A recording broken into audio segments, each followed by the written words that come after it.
한국사에서 정말 가장 극적인 삶을 살았던 인물을 꼽으라면 이 사람을 빼놓을 수 없죠. 바로 남이 장군입니다. 정말 불꽃처럼 확 타올랐다가 거짓말처럼 한순간에 사라져버린 비운의 천재. 오늘은요, 바로 이 남이 장군의 믿기 힘든 이야기를 한번 파헤쳐볼까 합니다. 한번 상상해보세요. 26에 나라를 구한 영웅이 되고 27엔 지금으로 치면 국방부 장관, 그러니까 병조판서가 됐습니다. 그런데 불과 몇 달 뒤에 아주 끔찍한 죽음을 맞이하죠. 이 극단적인 대비, 이게 바로 남이 장군 이야기의 가장 큰 미스테리 아니겠어요? 아니 어떻게 사람 인생이 이렇게 짧은 시간 안에 천국과 지옥을 오갈 수가 있었을까요? 자, 그 비극의 실마리 지금부터 저랑 같이 하나씩 풀어보시죠. 원래 모든 비극에는 아주 찬란한 시작이 있기 마련이잖아요. 남이 장군의 이야기도 마찬가지입니다. 왕족이라는 아주 특별한 배경에서 시작해서 정말 누구도 막을 수 없을 것 같은 눈부신 성공 신화를 써내려가죠. 그의 상승세가 얼마나 빠르고 강렬했는지 같이 한번 보시죠.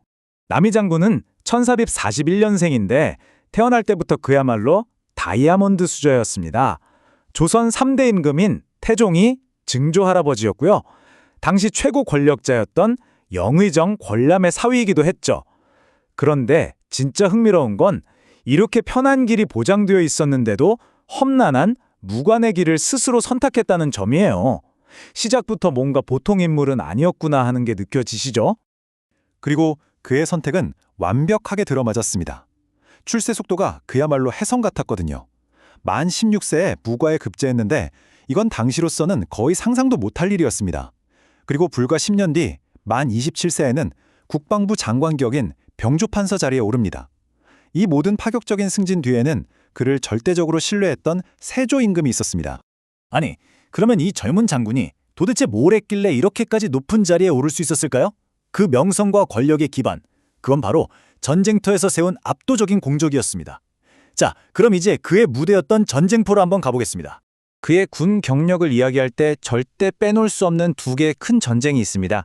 하나는 이시의 난이고 또 하나는 북방의 여진족 정벌이었죠.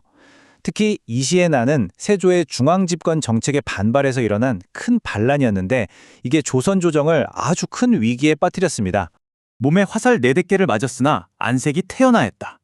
이게 바로 세조실록에 기록된 북청전투 당시 남이의 모습입니다. 이 전투가 이시의 난을 진압하는 데 결정적인 역할을 했는데요.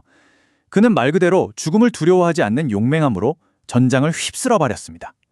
이런 모습을 직접 본 세조가 그에게 완전히 푹 빠질 수밖에 없었겠죠. 하지만 전쟁터의 영웅이라고 해서 궁궐에서도 영웅으로 남는 법은 아니죠. 이제 이야기의 무대를 치열했던 전장에서 세조 말년의 살얼음판 같았던 궁중 정치의 세계로 옮겨보겠습니다. 그 당시 조정 분위기가 어땠냐면요. 크게 두 파로 딱 나뉘어 있었어요. 한쪽은 쿠데타로 세조를 왕으로 만든 한명회, 신숙주 같은 올드보이들, 바로 구공신 세력이죠. 그리고 다른 한쪽은 이시의 난을 계기로 세조의 눈에 확 들어서 초고속으로 승진한 남이 같은 영건들, 바로 신진 세력입니다. 세조 입장에서는 자기를 왕으로 만들어준 구공신들이 점점 부담스러워지니까 이들을 견제하려고 남이 같은 젊고 충성스러운 인물들을 일부러 키워준 거예요.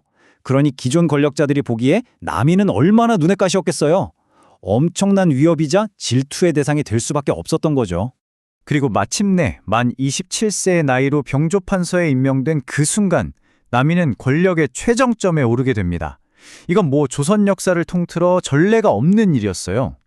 하지만 바로 이 순간이 그를 가장 위험한 표적으로 만들어버렸습니다.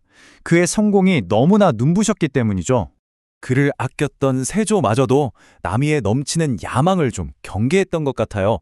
이미 큰 공을 세웠으니 절대 자만하는 마음을 갖지 말라. 세조가 남긴 이 충고는 마치 그의 비극적인 미래를 예견하는 것만 같습니다. 실제로 남이의 강하고 직설적인 성격은 궁궐 안에 이미 수많은 적을 만들고 있었거든요. 자, 이제 이야기의 가장 극적인 전환점입니다. 하늘의 별처럼 빛나던 남이의 운명이 어떻게 단 한순간에 나락으로 떨어지는지 그 숨막히는 과정을 지금부터 따라가 보겠습니다. 1468년 그의 가장 강력한 방패막이자 후원자였던 세조가 세상을 떠납니다. 그리고 어린 예종이 왕위에 오르자마자 기다렸다는 듯이 구공신 세력이 권력장악에 나서죠. 그들의 첫 번째 타깃은 당연히 남이었습니다. 남이는 예종이 즉위한 바로 그날 병조판서에서 별 볼 일 없는 자리로 좌천당하고 맙니다. 그리고 바로 그때 그의 운명을 결정지을 사건이 터집니다. 어느 날 밤 남이가 궁궐에서 숙직을 서고 있었는데 밤하늘에 아주 거대한 혜성이 나타난 거예요. 아시다시피 옛날에는 이런 천문현상을 정치적인 격변의 징조로 아주 심각하게 받아들였죠. 이 혜성을 본 나미가 이런 말을 했다고 전해집니다. 묵은 것을 없애고 새 것이 나타날 징조로다. 바로 이 한마디가 그의 인생을 끝장내버릴 비수가 될 줄은 정말 꿈에도 몰랐을 겁니다. 왜냐하면 그의 경쟁자였던 유자광이 이 말을 엿듣고 이걸 영모의 증거라고 왕에게 고해 바쳤기 때문입니다. 모든 건 정말 순식간에 단 사흘 만에 끝나버렸습니다. 고발이 들어가고 바로 체포되고 혹독한 고문 끝에 자백을 받아낸 조정은 그에게 가장 잔혹한 서형 방법인 거열형을 선고하죠. 이건 누가 봐도 명백히 정적을 제거하기 위한 잘 짜인 정치적 숙청이었습니다. 이렇게 남이는 역사의 무대에서 너무나 허무하게 사라졌습니다. 하지만 그의 이야기는 여기서 끝나지 않았어요. 수백 년이 지난 지금까지도 그의 삶과 죽음이 어떻게 기억되고 또 해석되고 있는지 한번 살펴보겠습니다. 바로 이 시 한 수가 남이 장군이라는 인물의 모든 것을 말해줍니다. 북방을 평정하고 나서 지었다는 이 시에는 세상을 호령하려는 그의 거대한 야망과 기상이 고스란히 담겨 있죠.